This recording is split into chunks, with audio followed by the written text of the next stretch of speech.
नमस्कार दोस्तों, जय हिंद, वंदे मातरम। एक बार फिर से आप सभी का बहुत बहुत स्वागत है आपके अपने यूट्यूब चैनल एग्ज़ाम ट्रिकी में। बात करेंगे assessment of children with developmental disabilities DEd special education IDD first year के जो भी अपने छात्र हैं भैया, इनका ये पेपर नंबर 3 है। और इसके पहले भैया इस पेपर की यूनिट 1, 2 और 3 जो है उसको अपलोड कर दिया गया है। आज हम लोग यूनिट 4 पर चर्चा करेंगे। कहते कि भैया बौद्धिक दिव्यांगता वाले छात्रों के लिए आकलन का उद्देश्य। आकलन का क्या उद्देश्य होता है कि भाई जो भी हमारे बौद्धिक दिव्यांग छात्र हैं, इनकी अगर हम अक्षमता की पहचान कर लेते हैं तो इनमें हम इनका विकास कर सकते हैं, या अगर हम इनकी अक्षमता का पहचान कर सकते हैं तो इनको हम नए कौशलों को भी सिखा सकते हैं, इनको हम स्वतंत्र बना सकते हैं। देखते हैं क्या क्या उद्देश्य हो सकते हैं। कहेंगे कि शिक्षा योजना में सुधार। अगर हम बच्चे का आकलन करते हैं तो यह समझ आता है कि बच्चे का स्तर क्या है और कौन सी विधि सबसे प्रभावी होगी। तब हम बच्चे का क्या बनाते हैं, आईपी बनाते हैं, यानी कि इंडिविजुअलाइज एजुकेशन प्रोग्राम बनाते हैं, इंडिविजुअलाइज एजुकेशन प्लान बनाते हैं, जिसकी मदद से हम बच्चे में उसके शिक्षा से संबंधित जो सुधार है वो कर सकते हैं। हम क्या करते हैं, आकलन के द्वारा ही बच्चे की प्रगति का निर्धारण करते हैं कि भैया कितना बच्चा प्रगति कर रहा है। देखा जा सकता है कि छात्र किस हद तक प्रगति कर रहा है, उसकी शिक्षा में कौन से सुधार की आवश्यकता है और कितना हम उसको और बेहतर कर सकते हैं। चाहे बच्चे का सूक्ष्मगामक कौशल हो, बच्चे का स्थूलगामक कौशल हो। अगर बच्चा विद्यालय में पढ़ने जा रहा है, पूर्व प्राथमिक में जा रहा है, पूर्व प्राथमिक में पढ़ने के लिए जा रहा है, तो बच्चे का सूक्ष्मगामक कौशल यानी कि बच्चा पेंसिल पकड़नी उसको आनी चाहिए, चिकोटी काटनी आनी चाहिए। बच्चे का स्थूलगामक कौशल, बच्चे के लिए आई हैंड कोऑर्डिनेशन। बच्चों को क्या हो, यहाँ पर अक्षरों की पहचान, बच्चे को लेटर्स की पहचान या अक्षरों की पहचान, और बच्चे को क्या आकृतियों की पहचान। ये सबसे ज़रूरी चीज़ें होती हैं अगर बच्चा विद्यालय में पढ़ने के लिए जा रहा होता है। बच्चे को संख्याओं की पहचान, मान लीजिए अगर ये चीज़ें नहीं आ रही हैं बच्चे को, तो हम क्या करते हैं कि भाई बच्चे को हम लोग यही सारी चीज़ें जो हैं वो सिखाते हैं।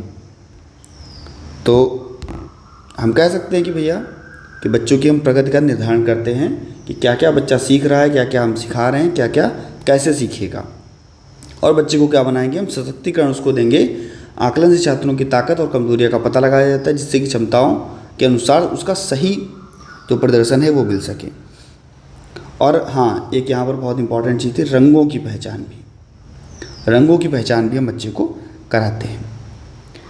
तो ये सारी चीज़ें आपको यहाँ पर देखने को मिलती हैं। टेलीग्राम ग्रुप या ज्वाइन कर लीजिएगा। अगर आपके पास नोटिफिकेशन नहीं पहुंचती है तो वहां पर भी लिंक आपको शेयर कर दिया जाता है। Exam tricky for special education Telegram group का नाम। समर्थन सेवाओं की पहचान करना। आकलन से यह निर्धारित किया जा सकता है कि कौन कौन से छात्र को कौन कौन सी अतिरिक्त सेवाएं देनी हैं और कौन कौन से संसाधनों की उसे आवश्यकता है। जैसे कि कोई भी थेरेपी हो गया, कोई भी स्पेशल एजुकेशन का टूल हो गया, तो ये चीज़ें यहाँ पर आपको देखने को मिलती हैं।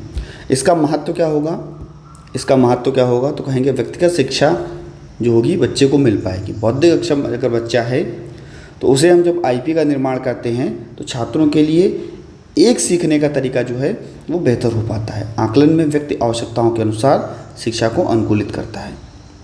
हम कह सकते हैं इसमें समावेशी शिक्षा को भी बढ़ावा मिलता है। आकलन से यह सुनिश्चित किया जा सकता है कि बौद्धिक दिव्यांग बच्चों या छात्रों को किस प्रकार से हम मुख्य धारा में और कक्षाओं में इनको हम शामिल कर सकते हैं, इन्हें नए अवसर देना, सफलता के लिए नई तैयारी करना, यानी कि जो भी भविष्य है उसकी चुनौतियों के लिए बच्चे को तैयार करना, उसे उच्च शिक्षा देना और रोजगार और स्वतंत्र जीवन के लिए उसको तैयार करना। अगर बच्चे का आकलन किया जाता है तो वहाँ पर भविष्य टीम भी होती है।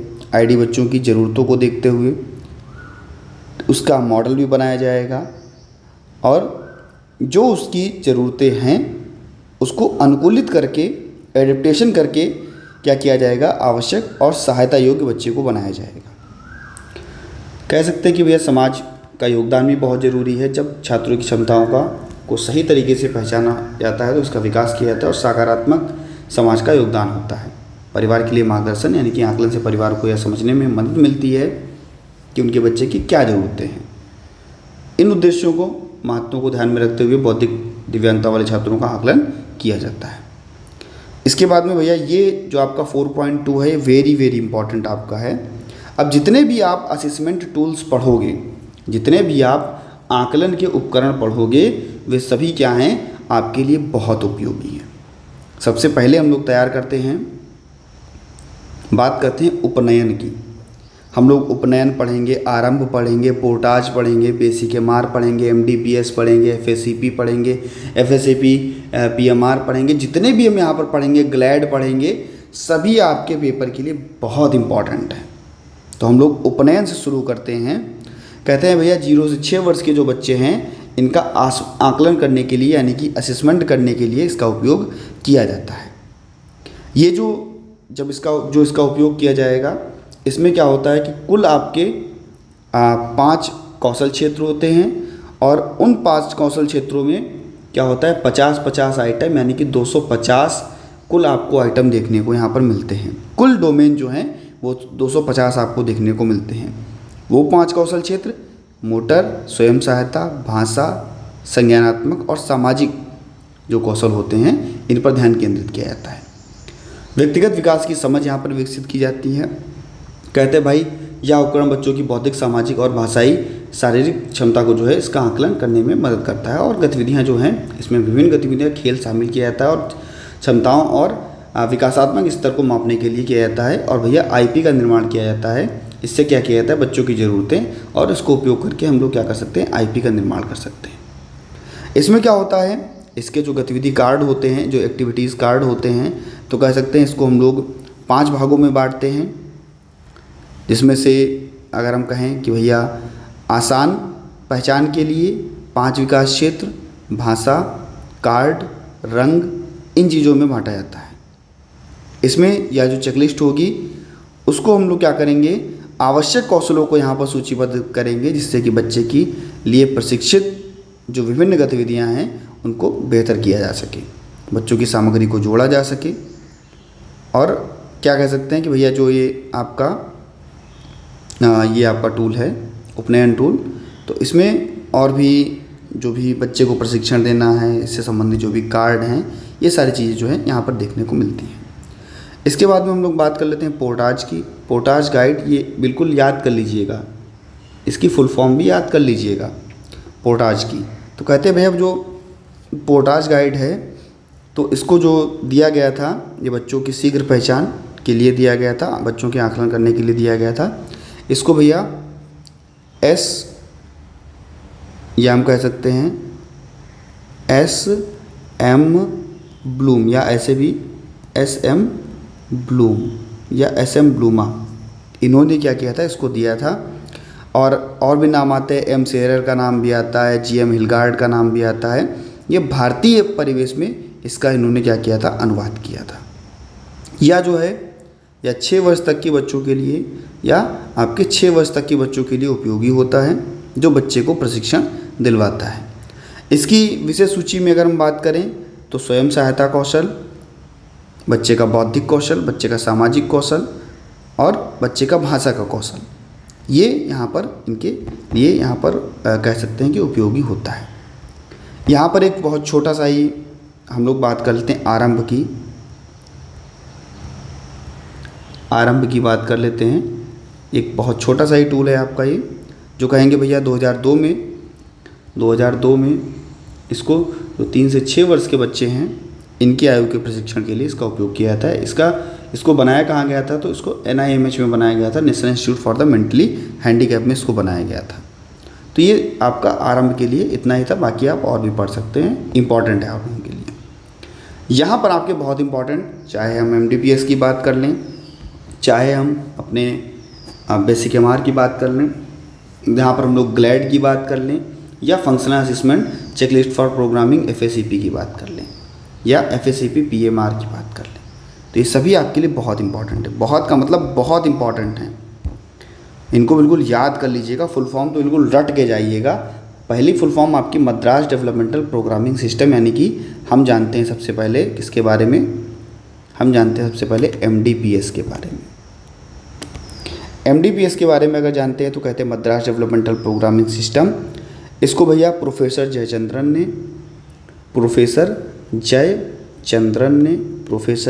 ने और भैया P बिमला जी ने इसको विकसित किया था। ये भैया हमारे भौतिक अक्षम बच्चों के आकलन के लिए इसका उपयोग किया जाएगा, इस टूल का उपयोग किया जाएगा।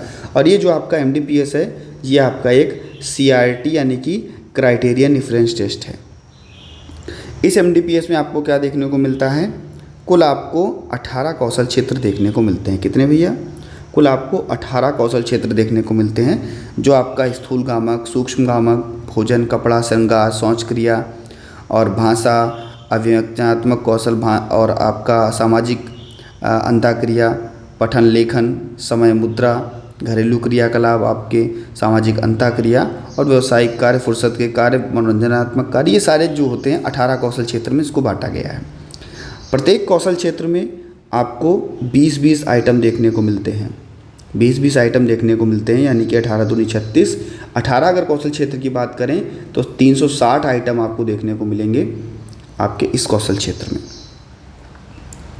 इसमें क्या होगा कि बच्चा अगर पूर्ण रूप से कर रहा होगा तो ए देते हैं, बच्चा अगर आत्मनिर्भर है तो ए देंगे, बच्चा अगर किसी प्रकार की निर्भरता दिखा रहा है तो हम लोग उसको बी देते हैं।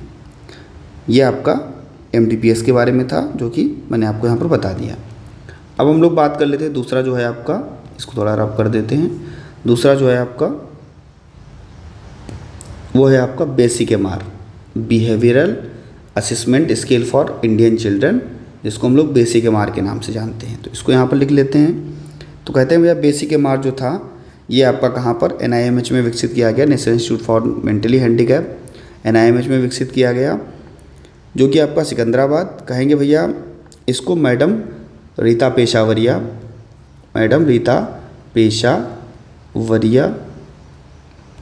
और एस वेंकटेश ने इसको जो था इस बौद्धिक अक्षमता वाले बच्चों के लिए, ये जो 3 से 18 वर्ष के जो बच्चे होते हैं बौद्धिक अक्षमता की जांच के लिए, हम लोग उनका आकलन करने के लिए यहाँ पर इसको प्रयोग में लाते हैं। इसमें आपके मोस्टली 2 पार्ट होते हैं, पार्ट ए और पार्ट बी। पार्ट ए जो होता है वो आपकी स्किल बिहेवियर को दर्शाता है, आपके कौशल व्यवहार को दर्शाता है, और पार्ट बी जो है वो आपकी प्रॉब्लम बिहेवियर को दर्शाता है, यानी कि आपके समस्या व्यवहार को दर्शाता है। स्किल बिहेवियर में आपके 7 कौशल क्षेत्र आते हैं। 7 कौशल क्षेत्रों में आपका गामक कौशल, दैनिक जीवन के क्रियाकलाप, भाषा, पढ़ना लिखना, संख्या, समय, घरेलू, सामाजिक, पूर्व व्यावसायिक, रुपया पैसा, ये आपके 7 कौशल क्षेत्र जो है यहाँ पर आपको देखने को मिलते हैं। पार्ट बी में क्या होता है, प्रॉब्लम बिहेवियर, यानी कि बच्चे का समस्यात्मक व्यवहार आता है, जो उसको 10 समूह में बांटा गया। जैसे मान लीजिए बच्चे का उग्र व्यवहार हुआ, बच्चे का चिड़चिड़ापन हुआ, और स्वयं घातक व्यवहार हुआ, पुनरावृत्ति व्यवहार हुआ, अनोखा व्यवहार हुआ, ऐसे जो है आपको देखने को मिलते हैं। अति चंचलता हुआ, भय हुआ, ऐसी चीज़ें आपको देखने को मिलती हैं। कहते हैं भैया इसकी स्कोरिंग कैसे करेंगे, तो इसकी स्कोरिंग के लिए कहते हैं कि भैया अगर बच्चा आत्मनिर्भर है, अगर बच्चा इंडिपेंडेंट है तो बच्चे को हम 5 नंबर देते हैं। बच्चा अगर संकेत के द्वारा कर रहा है तो 4 नंबर। बच्चा अगर शाब्दिक सहायता ले रहा है, यानी कि वर्बल प्रॉम्प्ट ले रहा है, तो बच्चे को 3 नंबर। बच्चे को अगर हम फिजिकल प्रॉम्प्ट दे रहे हैं, PP दे रहे हैं, फिजिकल प्रॉम्प्ट इसको बोलते हैं, तो 2 नंबर। और बच्चा अगर उस पर लागू ही नहीं होता है, आप पर पूर्णतः निर्भर है, तो बच्चे को हम क्या देते हैं, 1 नंबर देते हैं। और पूर्णतः निर्भर है तो 1 नंबर, और लागू नहीं होगा, लागू वो चीज़ उस पर नहीं होगी तो हम 0 नंबर उसको देंगे। तो ये चीज़ें यहाँ पर आपको देखने को मिलती हैं आपके बेसिक MR में।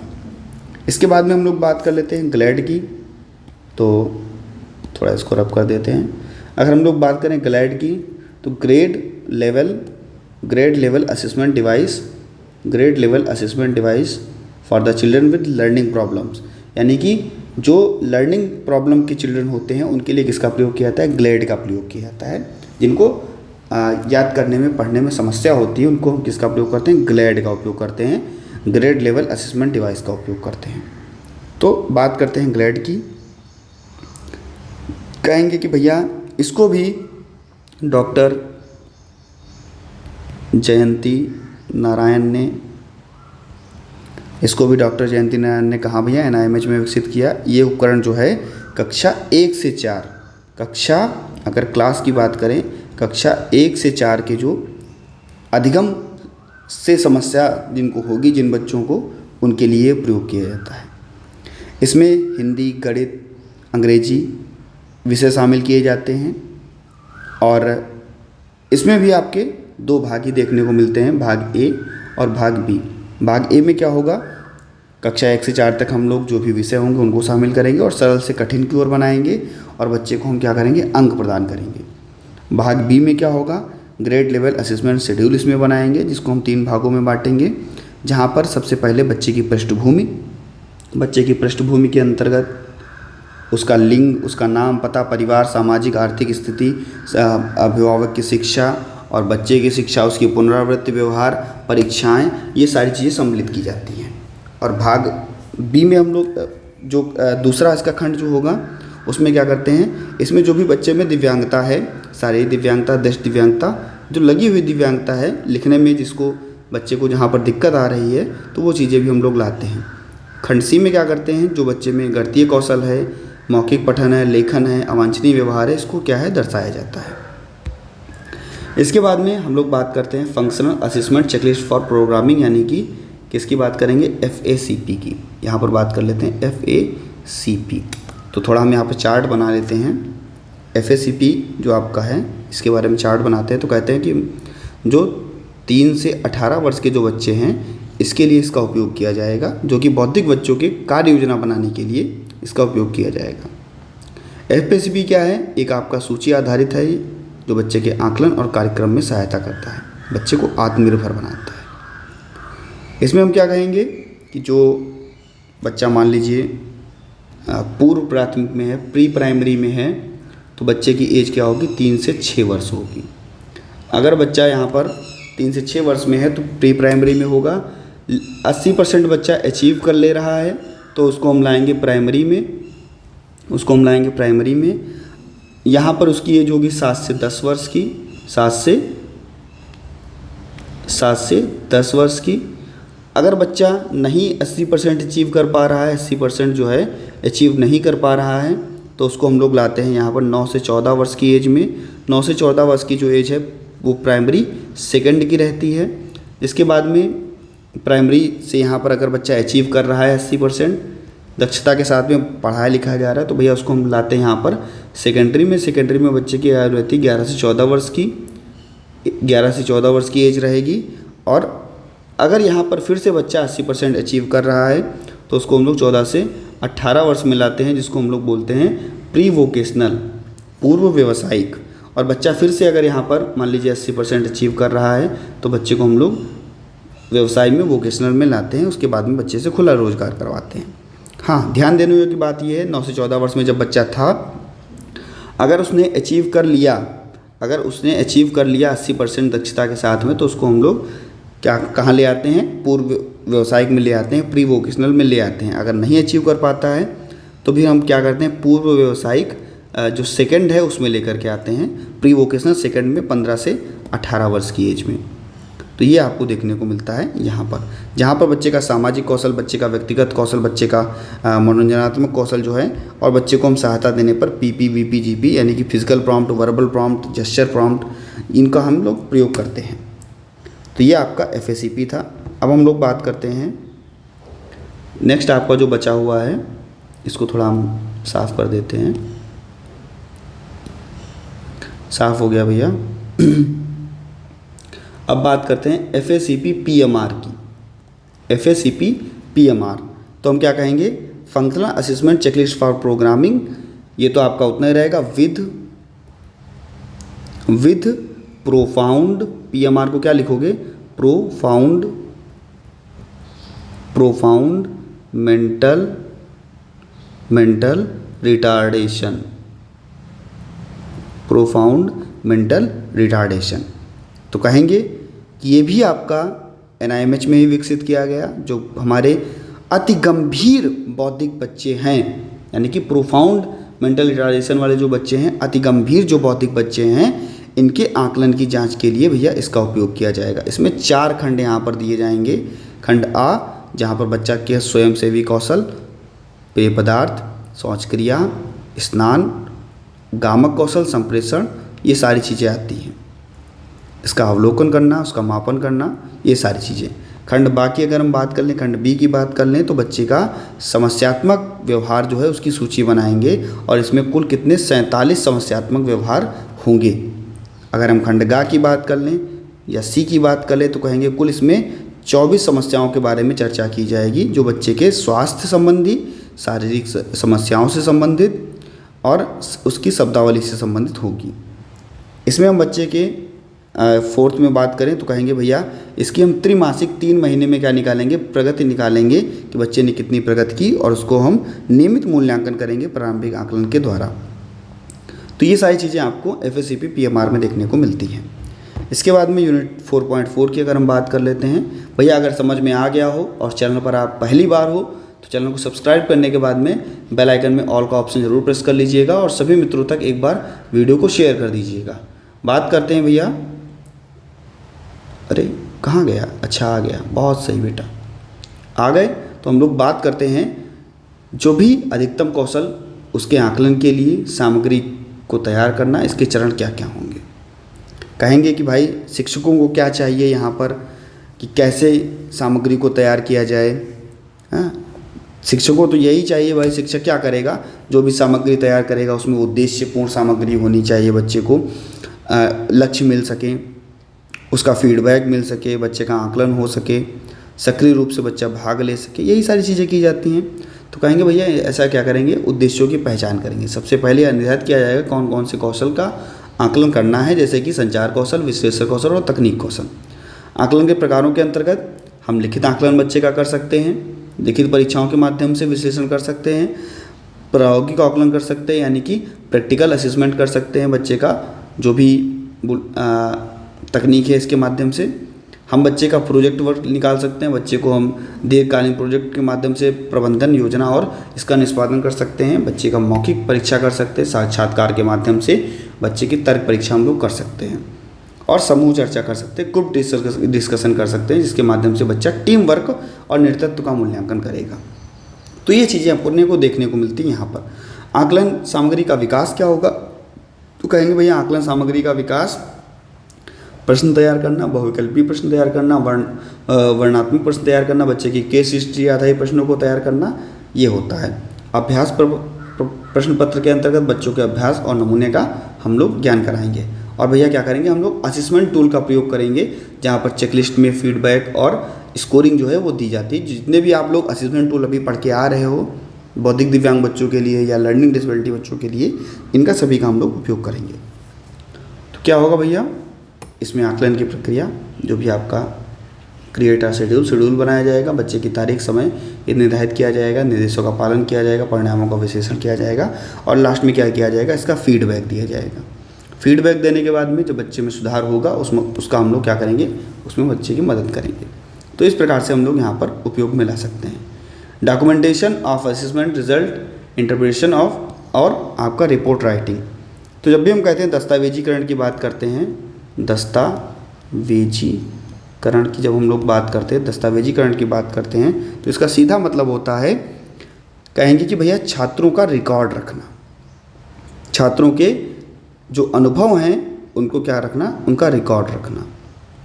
क्या छात्र सीख रहे हैं, किस समय सीख रहे हैं, कैसे हम उनका अवलोकन कर सकते हैं, वीडियो के माध्यम से, फोटोग्राफ के माध्यम से, ऑडियो रिकॉर्डिंग के माध्यम से छात्र की कलाकृति और जो भी टेक रिकॉर्डिंग है इसका उपयोग करके हम लोग बच्चे का रिकॉर्ड रख सकते हैं। बच्चे का हम लोग क्या बनाएंगे, पोर्टफोलियो बनाएंगे। बच्चे का पोर्टफोलियो बनाएंगे, जो भी गतिविधियां बच्चा कर रहा होगा उसके नमूनों को हम संग्रह करेंगे, एकत्रित करेंगे और क्या करेंगे, उसकी जो वृद्धि है उसका हम लोग विकास करेंगे। इसके लिए दस्तावेजीकरण में छात्र, शिक्षक और जो अभिभावक हैं इनकी मदद बहुत ज़रूरी होती है और बच्चे को हम लोग क्या कर सकते हैं, अपने विचार के माध्यम से नए नए अवसर दे सकते हैं। योजनाओं को बेहतर बनाया जा सकता है और इसके माध्यम से जो भी रिपोर्ट राइटिंग है वो की जा सकती है कि बच्चे ने कितना सीखा, किस दौरान सीखा, बच्चे की ग्रेडिंग क्या है, बच्चा कह सकते हैं कि जानकारी कहाँ तक उसको पता है, स्कोरिंग कैसे होगी, मानक विचलन, ये सारी चीज़ें जो हैं हम लोग यहाँ पर कर सकते हैं। यानी कि मूल्यांकन रिपोर्ट राइटिंग के अलावा हम बच्चे को विभिन्न जानकारी साझा कर सकते हैं, जिसके माध्यम से जो भी सोशल मीडिया है इसके माध्यम से भी हम बच्चे को जानकारी दे सकते हैं और बच्चे का हम मूल्यांकन कर सकते हैं। बच्चे की इसमें क्या होगी, ताकत और कमजोरियों का हम लोग पता लगाएंगे और क्या करेंगे भैया, बच्चे को बेहतर बनाएंगे। तो ये भी आपका डॉक्यूमेंटेशन होता है और आपका रिपोर्ट राइटिंग होता है। तो इस प्रकार से आपका यूनिट 4 समाप्त हो गया है। यूनिट 5 बहुत जल्दी आपको मिल जाएगी और सभी मित्रों तक वीडियो को शेयर करना ना भूलिएगा और टेलीग्राम ग्रुप को जरूर ज्वाइन कर लीजिएगा। मिलता हूँ दोस्तों नेक्स्ट वीडियो में नई जानकारी के साथ में। बने रहिएगा आपके अपने चैनल एग्जाम ट्रिकी पर। धन्यवाद।